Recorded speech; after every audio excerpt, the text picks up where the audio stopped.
Mr. Speaker,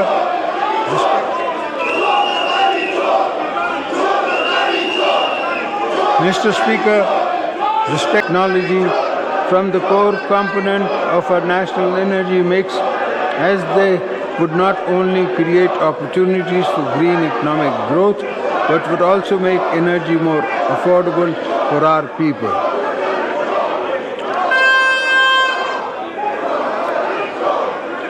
Mr. Speaker, the provision of primary and secondary education is a fundamental right, and its current state should keep all governments awake at night.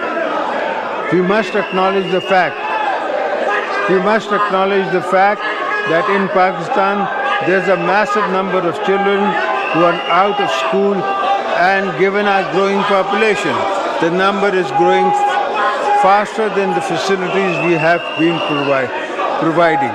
I therefore urge all provincial governments to bring focus and energy on transformative reforms on education sector, not just on improving access to primary secondary education for all children, but for ensuring quality as well.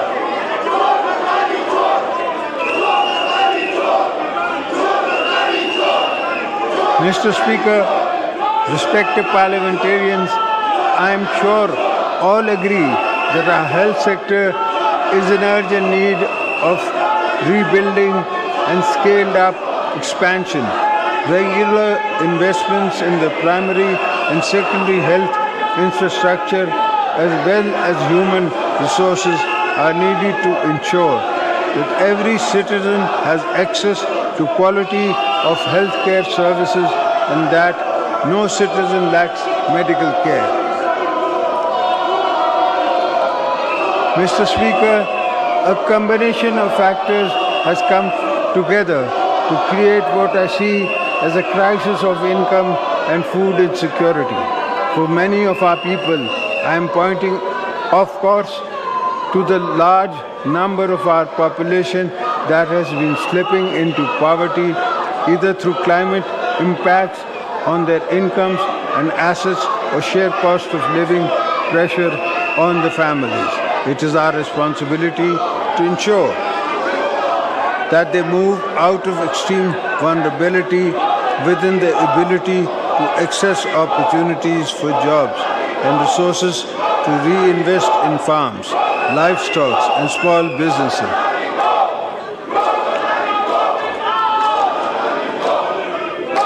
I am proud to say that I come from a political background that has rich legacy of empowering and protecting all those at the bottom of the social pyramid, including women. Shaheed Mohtarma Benazir Bhutto was a champion of women's rights and always went on extra mile in advancing women's causes, just as she sought entitlement of economically and socially vulnerable groups of Pakistan.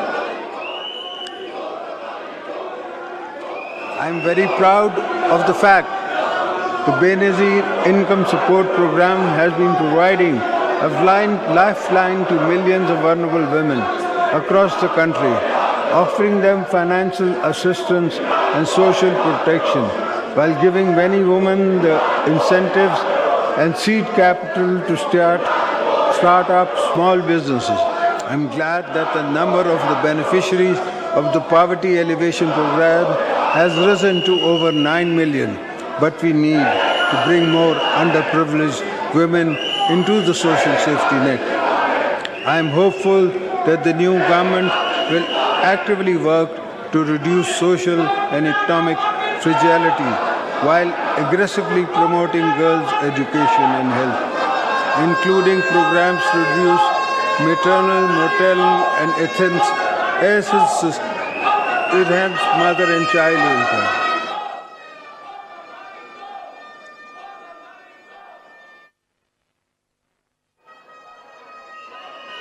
Mr. Speaker, you are aware the menace of terrorism is again rearing its ugly head and is threatening our nation's security.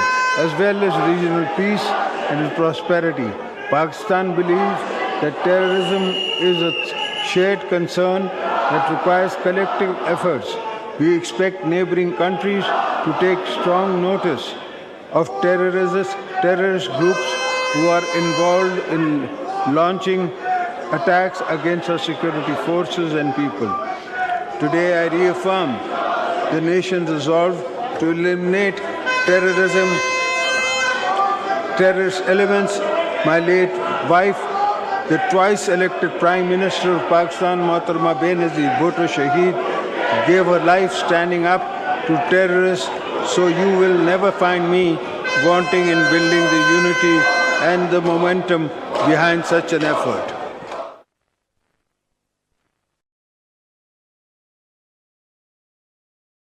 We are proud of our armed forces, law enforcement agencies who have rendered immense sacrifice and played a heroic role in the fight against terrorism, defense of our national frontiers. I will also take this opportunity to thank our friendly countries, particularly Saudi Arabia, UAE, China, Turkey, and Qatar, who have always supported Pakistan in difficult times.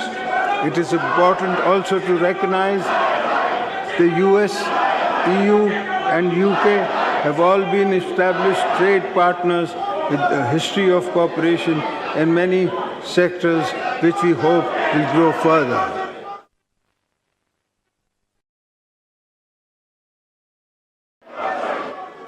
I extend my heartfelt gratitude to China for its unwavering support to Pakistan in various fields and enduring strategic